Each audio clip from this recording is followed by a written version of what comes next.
Struggling with a breakup, current relationship, or generally finding success in dating is tough. Don't worry, you're not alone here. I've made an observation that the narrative surrounding modern dating and relationship content seems to be missing some really significant details. Details that go far beyond purely the differences between men and women. Details so significant, in fact, that they've transformed my outlook on relationships entirely. I'm creating this content to fill in some of those gaps and share with you this powerful insight in the hope that it will help others as it has myself. What we will discuss is not specific to gender or sex, but rather personality type and the pre-programmed wiring in your brain that's developed over thousands of years of evolution. Yes, we can thank our ancestors here. Becoming aware of this can be transformative in your relationships. More evidence that we're in a simulation, maybe, however, it's not the cards that you've been dealt that's the issue, but remaining ignorant to them that lies the biggest problem. As I will explain throughout this video, exploring the impact introversion and extroversion has on relationships could lead you to a change in perspective to rethink them altogether. It did for me, and in a big way, almost like a switch was turned. It was that quick. So let me break it down for you. Have you ever wondered why everything always seems to lean toward extroversion in relationships? Well, I did, and that's why I made this video. At first glance, it's a bold and broad question. However, while there are no absolutes, you will find that this is actually something the majority of us will be able to identify with. So far on this channel, we've begun to explore the impact personality or behavioral type has on attraction, chemistry, and relationship compatibility. Today, our focus is on introverted and extroverted personality types in relationships, and more specifically, why it seems there is a greater force pulling us toward extroverts. Yes, what I'm asserting is that it's the extroverts among us that are the most desirable, or at least have the most power when it comes to relationships. Now, most of us are aware, at least subconsciously, of whether or not we're more introverted or extroverted. Introversion and extroversion refers to where you get your energy from. Introverts recharge in solitude, while extroverts thrive in social situations. An introvert will source energy from within, meaning they enjoy doing activities alone, reading books for example, listening to podcasts, lectures, engage in frequent meditation, and generally enjoy working or producing alone. An introvert is extremely comfortable in his or her own company. They will seek less stimulation, gravitate toward one-on-one friendships, and favour extreme independence, valuing deep experiences. For extroverts, it's the polar opposite, extremely outgoing characters. Extroversion recharges and sources energy from being around others, far more comfortable partying and socialising with friends, travelling the world, and generally gain significant energy and motivation from engaging in social activities. An extrovert will actively seek greater stimulation, have a larger social network, thrives in teams and crowds, and values broader experiences. One important consideration is that with both introversion and extroversion, it is indeed a spectrum and not a definitive label we can categorize everyone under absolutely. Many of us can exhibit traits from both categories, but will ultimately be able to identify which is more dominant and to what extent. If you have never paid it much thought, I'm sure you're now pondering your introverted or extroverted characteristics. To help with this process, here we have the 4 dominant personality or behavioral types categorized under the 4 colors: blue, red, green, and yellow. Psychological studies and observations throughout ancient history right through to the present day have consistently identified 4 dominant behavioral types in humans. I've included a group of traits for each color that are most commonly associated with the different behavioral styles. Even at a glance, we can quickly understand which types fall on the introverted and extroverted side of the spectrum. A blue's analytical, reflecting, reserved and somewhat distant nature firmly places them under the introverted personality type. Similarly, a green's thoughtful, patient, tendency to conceal feelings and reluctant approach also falls under the introverted character type. On the other hand, the red's dominant, assertive, opinionated and aggressive nature leans heavily toward extroversion. And in a similar respect, a yellow's creative, social, energetic and spontaneous character traits can also be easily categorized under the extroverted personality type. So looking at this infographic, on the left-hand side we have the introverts and on the right, the extroverts. Let me know in the comments where you think you sit on this spectrum. For the record, I personally fall under the more introverted behavioral type. Again, we can all display varying degrees of color type characteristics. More often than not, we will lean more heavily toward 2 behavioral types or colors. data from the DISC assessment, that's a test predominantly used to identify personality styles in the workplace, suggests that approximately 80% of people have a combination of two colours that dominates their behaviour or personality, and entirely green or green with one other colour is the most common. Now, I'm not sure I necessarily agree with this data, as I think workplace assessments won't be entirely accurate, as employees may have a tendency to answer questions how they perceive their employer would want them to answer, rather than being openly honest. I think introversion and extroversion is more randomized. As society conditions us towards empathy, it's likely extroverts will adapt in these kinds of assessments to conform. Maybe the fear that somehow their answers may impact their career in some way. Despite this, the science and psychological studies surrounding the four dominant personality styles is compelling and something that can be used to observe behavioural traits outside of a formal test. In most cases, if you are aware of the different styles, these behaviours can easily be identified by observing and interacting with others. Check the description for some great resources surrounding these studies. So why is all of this so important in terms of relationships? Well, it's about compatibility and, more importantly, something we will refer to throughout the video as levels of voltage each personality type possesses. Imagine voltage like the spark or energy you feel when you're around someone. It's the intensity and chemistry that draws you in and creates the level of addiction to the relationship or individual. Different personality types have varying levels of this voltage that stems from the traits associated with their character profile. What we will come to in a moment is the assertion that it's the extroverted personality type traits that possess and create much higher levels of this voltage. This infographic labels the four main colours: a pure blue the observer, a pure red the director, a pure green the supporter, and pure yellow the inspirer. You can also see by the character traits why they would be given these titles. It also demonstrates the combination of certain colours. A person with both blue and green traits becomes the coordinator. A blue and red becomes the reformer. A red and yellow the motivator, and yellow and green the helper. You will also note that the blues are polar opposites to yellow and greens to red, hence it's incredibly uncommon, if not impossible, to combine those personality types. In the cases where an introverted behavioural type is mixed with an extroverted one, for example you display both blue and red characteristics, the extroverted colour type will dominate the personality. I'll be breaking down the specific colour types in relationships in upcoming videos on the channel, so be sure to subscribe for that. Effectively, this behavioural type graphic provides a great foundation for us to begin navigating the dominant personality profiles, enabling you to start exploring your own personality type characteristics and those of the people around you. Increasing our understanding of our own behavioural style and that of the people we enter into relationships with not only improves our understanding, so therefore tolerance of different personalities, but presents the opportunity for us to adapt to or even search for more compatible partners. But back to the original premise of the video, why am I asserting that with the different personality profiles, everything seems to gravitate toward extroversion in relationships? Now, to be clear, this isn't to suggest that only extroverts have success in relationships and introverts are somehow condemned to a life of rejection or misery. We know this to be factually untrue. What I'm saying is that when it comes to romantic relationships, and specifically more powerful chemistry, it's extroversion that creates higher intensity and addiction. And it's nothing new.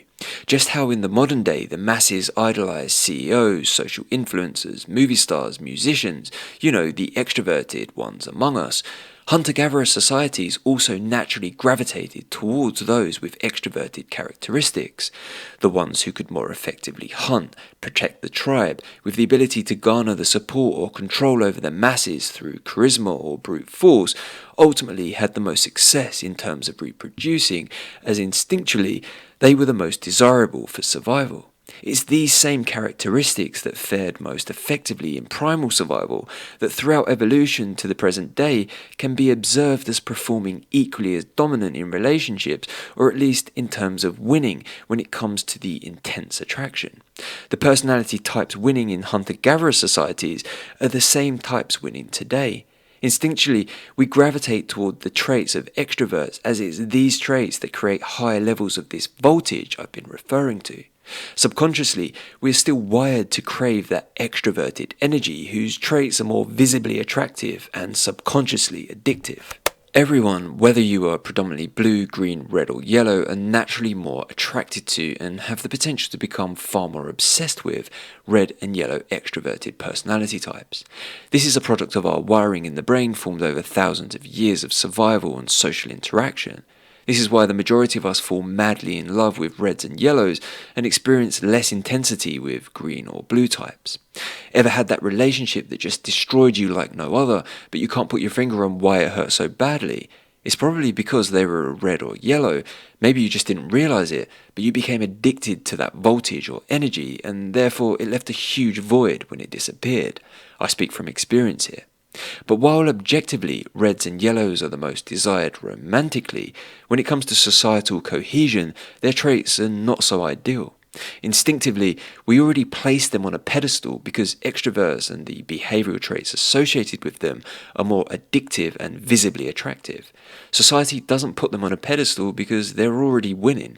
Society tries to teach us to value blues and greens more because it's the politically correct thing to do, yet the masses are still drawn to idolize those extroverted types. Blue gives order, green gives empathy. These are better traits for societal cohesion. At the same time, society wouldn't work without reds and yellows. Reds give stamina and yellows cunningness. Society teaches us to be blue and green, but our instincts tell us red and yellow. And because subconsciously everyone gravitates toward extroversion, subsequently we're all, even the extroverts themselves, creating an extremely competitive environment in the dating scene. This not only contributes to an extrovert's score or rating increasing in terms of scarcity or how sought after they are, it also contributes to many people remaining single. We can't all have what we want. Some refuse to settle and remain in a vicious cycle of singledom, chasing the addiction of extroversion. We all want everything in life and more. Everything fast, immediate gratification, and endless consuming. Humans naturally want to win in everything we do, so if you're an extrovert and hold all the cards in terms of this voltage, they can have anything they want. So why would they settle for an introvert if we get higher voltage and energy from extroverts? Again, in most cases, this is all a subconscious thing. It's natural forces rather than some kind of premeditated selection process. Now, this voltage leads to addiction and can be described as falling in love. For the majority of us, the addiction of falling in love is a critical component for relationships to progress. This is something we do not necessarily feel with all partners, but still, we all crave this energy or voltage. The higher levels of this voltage, the more chemistry, addiction, and energy the relationship will have. A consequence of this is that lower voltage individuals, or introverts, are effectively more disposable in relationships than extroverted types who also naturally seek higher levels of this sexual or romantic energy. Having said that, whilst humans always chase higher levels of this energy, for extroverts, because their voltage is already very high, it's not a critical component for them, at least to begin with. For introverts, however, it's a completely different story. Because their voltage is already low, they seek much higher levels of voltage and become overly addicted to it. In this respect, introverts are at a major disadvantage as they become addicted to or chase higher voltage instinctively, and considering they are very different as people than extroverted types with different interests and needs, compatibility with extroverts longer term can become a problem. Simping is a byproduct of this. An introvert will become deeply addicted to an extrovert while being far more disposable as the compatibility or voltage bar runs its course, leading to higher potential of breakups in this scenario. So for an extrovert, because they already possess higher levels of this voltage, a lower voltage partner becomes far more disposable as the addiction isn't as strong or doesn't have the same longevity as it would with another extroverted type. This means a lower voltage introvert can be more easily replaced by high voltage extroverts, leaving the introvert far more damaged in the process. Reds and yellows have high levels of this voltage. It seduces you and turns off your senses, leaving you blind to the important signs or red flags that may be presenting within the relationship, even at the very beginning. Now, this isn't to say that blues and greens don't also have this voltage, but just in lower levels. This means an extroverted type can still become addicted to an introvert, however the addiction in many cases will run out much faster. Eventually, an extrovert could even begin to lose energy from a low voltage type. It's at this point they seek higher voltage themselves.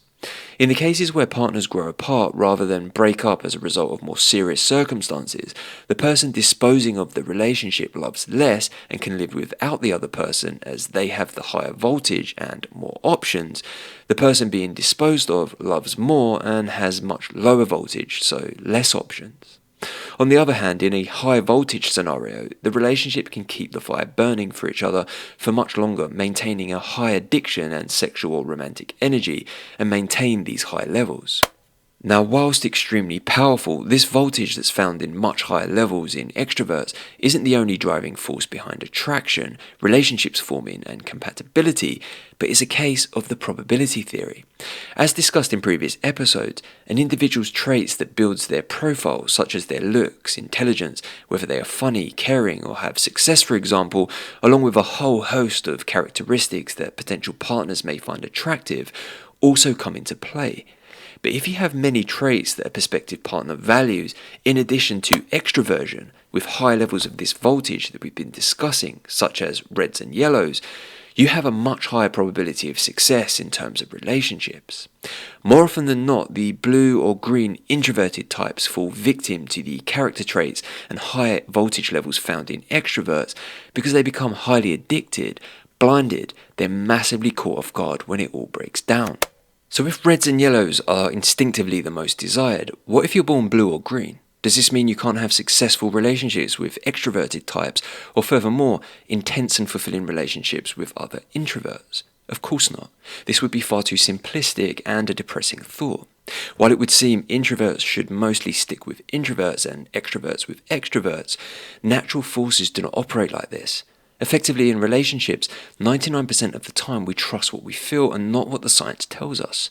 Mistakes are made because in relationships we prefer to win naturally rather than by using science, as one may feel organic while the other manufactured.